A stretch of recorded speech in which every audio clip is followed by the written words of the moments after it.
Shalom Halo adik-adik. adik-adik. Halo Kak Sari, apa kabar? Baik, Kak Evi. Kak Evi apa kabar? Baik, luar biasa. Udah Ye, ketemu setahun. lagi kita. Iya, Hah? udah setahun kita nggak ketemu. Nih, Iya nggak sih? 2020 ke 2021 setahun. Merry Christmas, Happy New Year dulu Kak Sari dan adik-adik semua. Iya, Merry Christmas, Happy New Year semuanya. Ye, udah 2021 nih. Kak Evi tahu nggak di tahun 2021 ini kita punya apa ya, kejutan buat adik-adik. Apa tuh? Apa ya? Seru nih kalau kejutan. Coba kalau adik-adik lihat di bawah nih, kayaknya ada seseorang nih yang menunggu untuk diundang. Wow, itu artis ya? Korea loh, itu Lisa. Iya. Blackpink. KW kali ya Kak Evi ya? KW. KW1 Bukan, kayaknya ini. Kenapa? bukan Blackpink ya, Lisa Blackpink kan ini. Adik-adik pasti tahu tuh Kak Sari. Lisa Blackpink. Kira-kira siapa ya Kak Evi ya? Enggak ya, dia Adik-adik Lisa penasaran nggak ya siapa nih kira-kira? Coba. Boleh kita Siapa undang ya? Kak Evi? Ayo, Ya. siapa nih? Halo, Lisa. Lisa. Wah, Halo, Alin. Coba diperkenalkan dulu itu siapa namanya. Kakak Lisa dari Pink Black. Pink Black, Pink Black. Dari negara mana tuh Pink Black ya? Dari Indonesia, Jakarta Timur. Indonesia, Jakarta Timur. Deket, ya deket. Deket. Halo, Kakak Melda. Halo. Apa kabar? Baik, luar biasa. Jadi maksudnya gimana nih Kakak Melda? Kok Kakak Melda muncul di ini kami sih? Aduh, gimana ya? Apakah aku menyasar? Coba tanya, aku peta, tanya petanya. Jadi kakak itu mau gabung sama Kak Sari, sama Kak Evi, sama anak-anak Orang Musa, boleh nggak? Boleh. Please welcome. Selamat datang. Selamat datang, boleh ya? Iya. Ya, kita sekarang makin rame berarti ya. Iya. Oke, selamat datang Kakak Melda. Lalu apalagi kita Kak Sari? Jadi, karena kita mulai ibadah kita nih yang pertama di 2021, nanti kita mau cerita apa di minggu ini, nanti kita lihat ya. Dan berarti adik-adik semua siapkan dulu Alkitabnya. Oke, duduk yang tenang di depan layar handphone, layar laptop atau layar televisi. Nah, sebelum itu, Kak Evi pimpin kita dalam doa ya. Oke. Semuanya. Kita lipat tangan, tutup mata, kita berdoa. Terima kasih Tuhan Yesus, kami sudah tiba di tahun 2021 yang indah ini. Terima kasih atas penyertaan Tuhan selama setahun kemarin di 2020. Sekalipun Tuhan kami masih dalam masa pandemik, tapi biarlah tidak mengurangi sukacita kami Tuhan melewati hari-hari kehidupan kami. Terima kasih telah memberkati Kakak Sari, juga hari ini bergabung Kakak Melda dengan kami di Horong Musa. Terima kasih Tuhan, juga Kak Evi dan seluruh adik-adik beserta dengan keluarga. Terima kasih Tuhan Yesus untuk hari Minggu yang indah 17 Januari 2021. Tuhan pertemukan kami kembali di pertemuan pertama kami, ibadah sekolah Minggu Horong Musa. Bapak yang baik, kami akan memuji nama Tuhan, kami akan mendengarkan firman Tuhan, biarlah Tuhan membuat kami duduk diam dan memperhatikan dengan sungguh-sungguh dan hati kami tertuju kepada firman-Mu Tuhan. Terima kasih Tuhan, pimpin ibadah kami dari awal, pertengahan, hingga akhir. Di dalam nama Yesus, inilah doa syukur dan permohonan kami. Haleluya. Amin. Ya. Terima kasih Kak Evi. Sama-sama Kakak Sari. Nah, sekarang karena kita berjauhan, kita nggak bisa nyanyi bareng kan. Nah, tapi jangan sedih. Kakak-kakak nih bertiga udah nyiapin video buat adik-adik. Nanti adik-adik di rumah boleh nyanyi bareng-bareng ya. Gitu. Oke. Kita dengerin lagunya berikut ini ya. Yuk.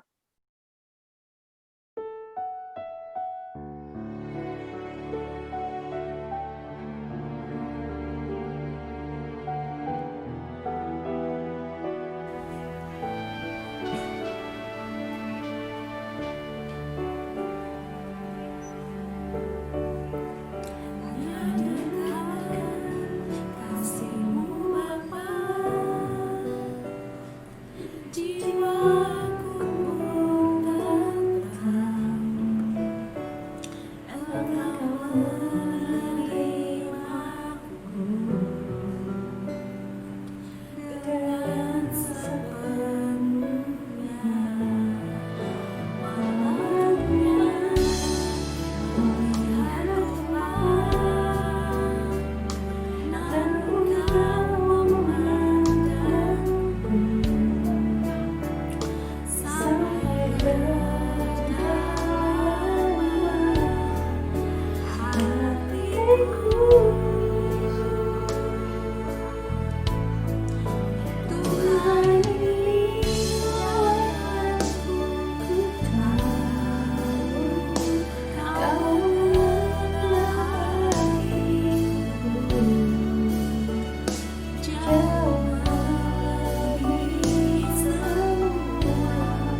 Lagunya enak ya Kak Evi ya, Kamel. Bagus. Bagus nggak? Kok pede banget sih kita bilang bagus? Semoga bagus.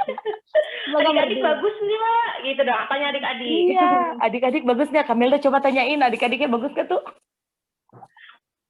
Oh, kayaknya bagus. Ada yang bilang, Oh, adik bagus. apa nanti kita perbaiki minggu depan ya. Iya, yang terpenting kita nyanyinya dari hati untuk Tuhan ya. Pasti Tuhan terima dengan syukur ya. Good. Oke, sekarang kita mau dengar firman Tuhan ya. Kita buka. Kakak-kakak udah pada siapin Alkitab kan? Adik-adik juga udah kan? Oke, kita buka dari Kisah Para Rasul 18 ayat 24 sampai 28. Oke, adik-adik udah dapat ya yang di rumah. Kita baca bergantian ya. Kisah Para Rasul 18 ayat 24 sampai 28. Nanti kakak-kakak di sini juga akan baca bergantian. Kak Sari 24, nanti Kak Evi 25, Kak Melda 26. Nah, begitu seterusnya. Oke, kakak-kakak? Oke. Oke. Siap. Oke. Ya. Kisah Rasul 18 ayat 24 sampai 28. Apolos di Efesus.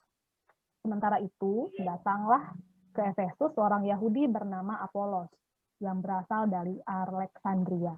Ia seorang yang fasih berbicara dan sangat mahir dalam soal-soal kitab suci. Ia telah menerima pengajaran dalam jalan Tuhan. Dengan bersemangat ia berbicara dan dengan teliti ia mengajar tentang Yesus. Tetapi ia hanya mengetahui baptisan Yohanes. Ia mulai mengajar dengan berani di rumah ibadat. Tetapi setelah Priscilla dan Aquila mendengarnya, mereka membawa dia ke rumah mereka dan dengan teliti menjelaskan kepadanya jalan Allah. Karena Apolos ingin menyeberang ke Akaya, saudara-saudara di Efesus mengirim surat kepada murid-murid di situ supaya mereka menyambut dia. Setibanya di Akaya, maka ia oleh kasih karunia Allah menjadi seorang yang sangat berguna bagi orang-orang yang percaya. Sebab dengan tak jemu-jemunya ia membantah orang-orang Yahudi di muka umum dan membuktikan dari kitab suci bahwa Yesus adalah Mesias. Ya, amin. Jadi adik-adik, Amin. kalau kita mau baca lagi, setidaknya kita bisa berkenalan di sini dengan satu tokoh. Mungkin adik-adik juga jarang ya mendengar nama tokoh ini. Namanya adalah Apolos. Begitu. Nah, siapa sih adik-adik Apolos itu? Nih, Kak Sari sudah bikin ringkasannya lah. Jadi supaya minimal adik-adik mengerti siapa. Apolos itu yang pertama dia orang Yahudi, kalau kita dari nasihat tadi. Setelah itu dia adalah orang yang pandai soal kitab suci. Artinya dia nggak buta-buta amat lah begitu ya. Dia tahu perjanjian lama dia ngerti, perjanjian baru, kisah-kisahnya Tuhan Yesus, dan lain-lain begitu. Terus si Apolos ini, kalau Alkitab bilang, dia sudah menerima Yesus sebagai juru selamat begitu.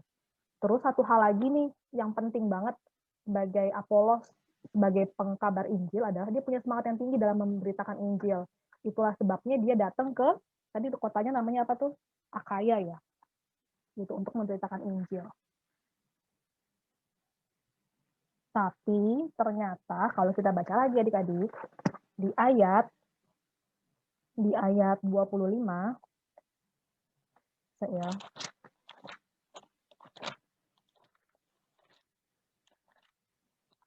di ayat 25.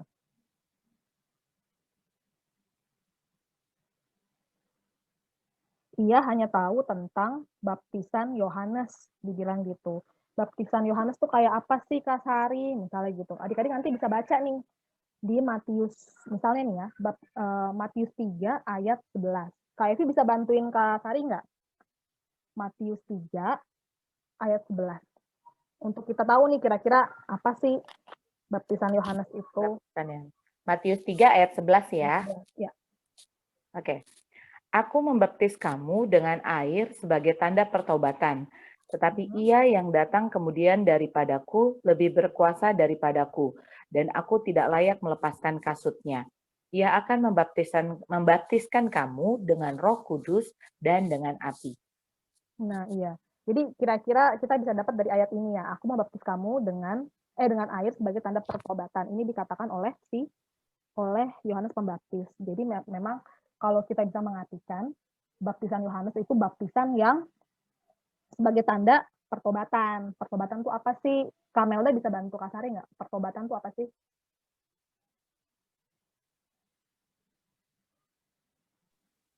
Pertobatan itu dari jalan yang salah kita berbalik ke jalan yang benar. Betul sekali. Jadi pertobatan itu kita hidup di dalam dosa, kita keluar begitu, dan kita hidup seturut dengan kehendak Tuhan gitu lah. Jadi si Apolos ini hanya tahu tentang baptisan Yohanes, padahal selain baptisan Yohanes ada juga yang disebut dengan baptisan Yesus. Artinya apa? Baptisan Yesus itu berlaku untuk semua orang percaya begitulah.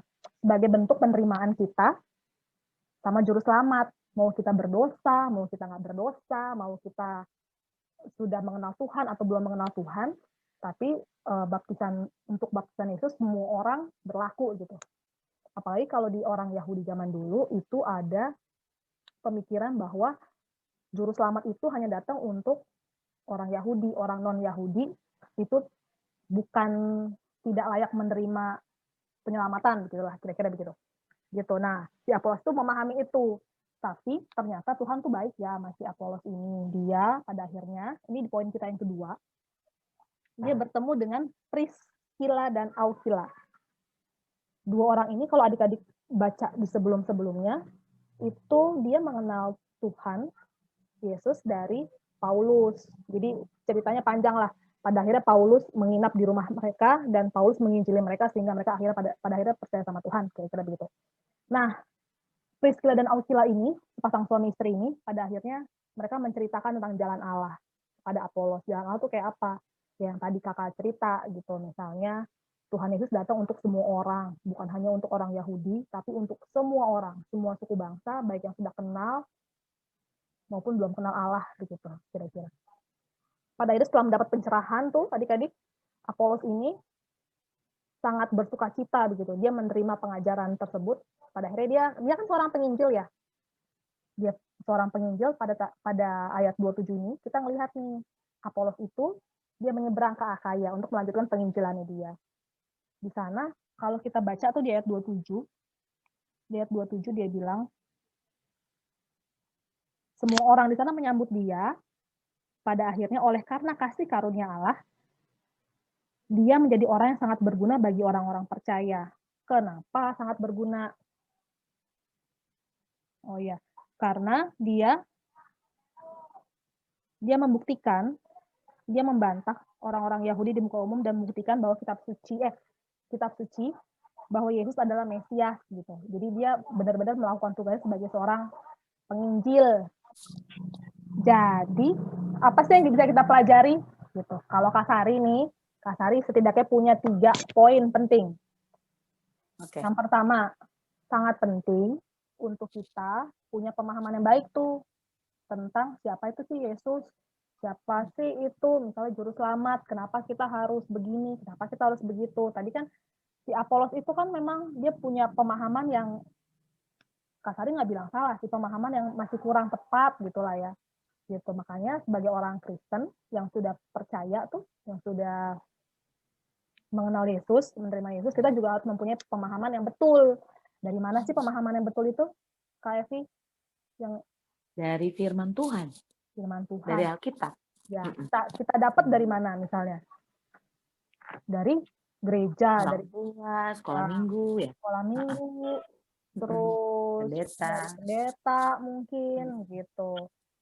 Jadi kita harus memilih pemahaman kita yang benar ke siapa. Jadi nggak asal aja gitu. Jadi kita harus benar-benar mempunyai pemahaman yang benar. Itu yang pertama. Yang kedua, adik-adik juga harus percaya kalau Tuhan mengenal kita. Tuhan mengenal semua anak-anaknya, kebutuhan kita apa sih gitu kan. Kayak tadi si Apolos itu ternyata dia belum punya pemahaman yang tepat gitu tentang apa itu baptisan, misalnya apa itu juru selamat dan lain-lain. Nah, pada akhirnya Tuhan mengerti kebutuhan. Tuhan tahu mengenal kebutuhan kita apa. Pada akhirnya dia mengirimkan 2 orang tadi, Aquila dan Priscilla ya. Gitu. Ya. Itu. Nah, kalau Kamelda apa nih yang pengalaman Kamelda misalnya, oh Tuhan benar-benar kenal ya kebutuhan aku tuh apa Tuhan kasih. Nah, misalnya apa Kamelda? Misalnya kakak lagi ujian nih di kantor kakak. Nah, terus pulpen kakak mati, nggak bisa dipakai. Nah, sedangkan ujiannya harus diselesaikan kan? Nah, terus gimana? Ternyata teman kakak di sebelah dia punya pulpen 2, jadi kakak bisa punya 1. Kalau teman kakak nggak punya pulpen, kakak nggak bisa menyelesaikan ujian kakak. Nah, Tuhan tahu kakak butuh pulpen mungkin ya. Jadi Tuhan pasti tahu, jadi teman kakak bisa pinjamkan kakak. Sama juga kayak adik-adik di sekolah, misalnya adik-adik butuh penghapus, adik-adik lupa bawa tempat pensil. Nah, teman adik-adik ada yang berbaik hati mau pinjemin, berarti Tuhan itu bekerja lewat teman adik-adik, kayak gitu. Jadi dalam kesulitan misalnya atau dalam kondisi apapun, ya percayalah Tuhan pasti menolong gitu ya. Tuhan tahu kebutuhan kita dan Tuhan kenal kita lah inti. Seperti lagu kita yang tadi ya, Kau mengenal hatiku. Gitu. Oke, yang terakhir nih. Nah, kalau yang ketiga nih, jadi adik-adik kalau kita sudah dapat kebaikan dari Tuhan, pertolongan dari Tuhan, berkat dari Tuhan, jangan sampai kebaikan Tuhan itu berhenti di kita. Gitu. Kita harus melanjutkan lagi kebaikan Tuhan untuk menjadi berkat juga buat orang. Misalnya kayak Kamelda tadi tuh lagi ujian, dapat bantuan bolpen kan dari temennya. Nah, Kamelda sebagai orang yang sudah menerima kebaikan Tuhan, lain kali misalnya lagi ujian lagi, Kamelda bisa bawa 2 atau 3 bolpen. Jadi misalnya kalau ada temennya juga mengalami kasus yang sama nggak bawa bolpen, Kamelda bisa berbagi kebaikan juga ke dia, menolong. Jadi kebaikannya itu tidak berhenti di kita, tapi kita bisa kembali menyalurkan kebaikan-kebaikan yang Tuhan kasih buat orang lain. Gitu. Oke. Ada yang mau ditambahin nggak, Kak Evi atau Kak Melda? Kayaknya udah jelas ya Kak Melda ya, dari Kakak Sari ya. Intinya pengenalan akan Tuhan dan kita mensyukuri apa yang Tuhan kasih, dan berkat yang Tuhan kasih itu tidak berhenti di kita, tapi kita salurkan kembali ke orang lain. Dalam bentuk apapun ya, nggak cuma tadi contohnya Kamelda pinjem pulpen doang kan, dari segala bentuk kita.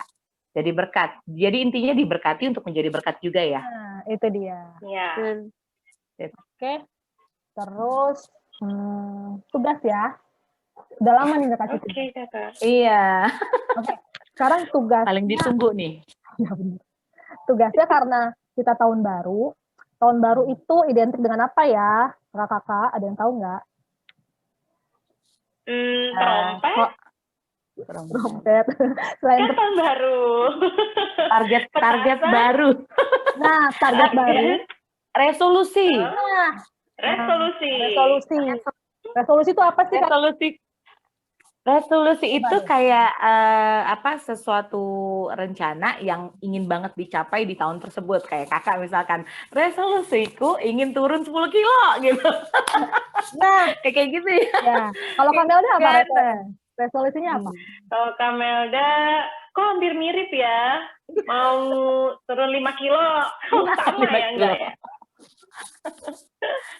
Mau panjangin rambut kalau Kamelda. Mau lebih baik lagi hidupnya kita gitu ya. Pasti. Mau lebih rajin berdoa, mau lebih rajin baca Alkitab misalkan gitu. Kadang-kadang kita juga masih suka bolong-bolong kan. Nah, sekarang kita lebih baik lagi misalkan gitu ya. Ya. Misalnya resolusi gitu. Jadi apa yang kalian pengen capai deh tahun ini? Boleh dalam jangka panjang, boleh dalam jangka pendek. Kalau tadi pengen masuk SMP negeri ya Kak. Misalnya kalian, oh ya saya mau masuk SMP favorit nih Kak. Ini. Nah selain kalian kasih resolusinya apa, kalian juga tulis step-stepnya apa tuh untuk mencapai target usaha yang dilakukan ya. Usahanya apa? Misalnya kalau pengen menurunkan berat badan, misalnya 10 kilo, aku akan olahraga misalnya seminggu berapa? 2 jam? 3 jam? Nah, misalnya kayak gitu, atau makan sehat, atau apa-apa. Ya. Tapi, Kak Sari punya videonya sih, jadi nanti adik-adik bisa ngeliat dulu contohnya, cara bikin resolusi gimana, dan bagaimana menulisnya. Gitu. Kita lihat dulu ya, ini ya, videonya ya. Apakah teman-teman pernah mendengar tentang resolusi tahun baru? Setiap memulai tahun yang baru, banyak orang membuat resolusi yang berisi rencana tentang hal-hal apa saja yang harus dicapai. Membuat resolusi tahun baru adalah kegiatan yang baik loh. Kita jadi punya arah yang jelas untuk 1 tahun ke depan. Nah, bagi teman-teman yang ingin membuat resolusi tahun baru, ikuti tips berikut ini yuk. Pertama, merefleksikan diri. Sebelum membuat resolusi, kita sebaiknya melihat lagi hal baik dan hal kurang baik apa saja yang sudah terjadi di tahun lalu. Hal-hal baik yang sudah dilakukan harus terus dilakukan lagi di tahun 2020. Sedangkan hal-hal yang kurang baik harus diperbaiki dan jadikan pengalaman berharga. Kedua, ketahui kemampuan masing-masing. Selain merefleksikan diri, kita juga harus mengetahui kemampuan diri kita sendiri. Buatlah resolusi yang sesuai dengan kemampuan kita. Jangan sampai resolusi tahun baru yang dibuat malah jadi terlalu sulit hingga akhirnya tidak bisa dicapai. Ketiga, tuliskan secara spesifik. Resolusi tahun baru juga biasanya lebih mudah dicapai jika kita menuliskannya secara spesifik. Misalnya, jika di tahun 2020 kita ingin mulai hidup sehat, hindari menulis kalimat rajin olahraga. Sebaiknya tulislah secara spesifik, seperti olahraga setiap hari selama 30 menit. Nah, itu dia beberapa tips yang bisa teman-teman lakukan jika ingin membuat resolusi tahun baru. Selamat mencoba ya! Nah, itu udah adik-adik videonya. Adik-adik bisa ngeliat tuh cara bikin resolusi gimana, step-stepnya bagaimana.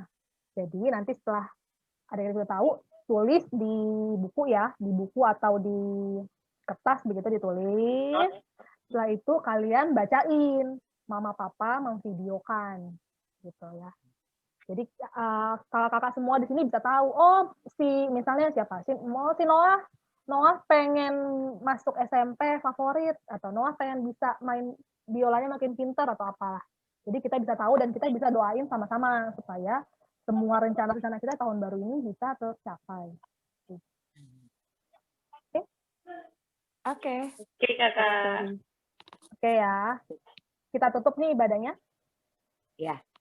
Nanti sebelum ditutup kita tayangin lagu kita tadi lagi ya, biar kita nyanyiin lagi. Oke. Terus nanti Kakak Melda, karena kita punya grup bareng-bareng di Horong Musa bersama dengan anak-anak dan orang tua, nanti Kakak Melda kita invite ya di WA grup ya. Oke. Oke, Kakak Kari. Oke, kita tutup dalam doa adik-adik. Lipat tangannya, tundukkan kepala. Kita bersatu dalam doa. Terima kasih Tuhan Yesus, terima kasih untuk hari ini. Tuhan, kami bersuka cita, kami di tahun yang baru boleh kembali berkumpul di Horong Musa, kami boleh saling membagikan firman, kami bisa belajar firman Tuhan, kami bisa memuji Tuhan. Tuhan Yesus, kiranya apa yang dibagikan hari ini, kami mau semakin setia sama Tuhan, kami boleh semakin menjadi anak, menjadi murid yang patuh. Tuhan yang berkati kami juga Tuhan atas rencana-rencana kami, cita-cita kami di tahun ini kiranya boleh terlaksana. Tuhan, sebentar kami juga mau berdoa untuk kesehatan kami Tuhan, kesehatan kami, kesehatan orang tua kami, keluarga kami, dan orang-orang yang kami kenal. Kiranya Tuhan di masa pandemi virus corona Tuhan, kami tahu kalau situasinya mungkin belum selesai Tuhan. Kiranya kami boleh menjaga diri kami supaya tetap sehat dengan makanan bergizi, dengan berolahraga. Terima kasih Tuhan Yesus. Kiranya juga Tuhan yang memberikan rezeki kepada orang tua kami untuk memenuhi kebutuhan kami. Kiranya kami percaya Tuhan yang memelihara kami hari lepas hari. Terima kasih Tuhan Yesus. Kami berdoa untuk segala dosa kami, kiranya Tuhan mengampuni sehingga kami boleh layak di hadapan Tuhan. Terima kasih Tuhan, dalam nama Yesus Kristus kami berdoa dan bersyukur. Haleluya. Amin. Amin. Oke. Jadi udah selesai ya hari ini. Jangan lupa dikerjakan tugasnya. Dan ditunggu dikirim di grup ya. tetap sehat, pakai masker ya adik-adik ya. Sekarang semakin tinggi tuh coronanya. Dan semoga segera berlalu. Amin. Amin. Sampai jumpa lagi minggu depan adik-adik. Selamat hari Minggu. Tuhan Yesus berkati. Selamat hari Minggu. Dadah. Bye.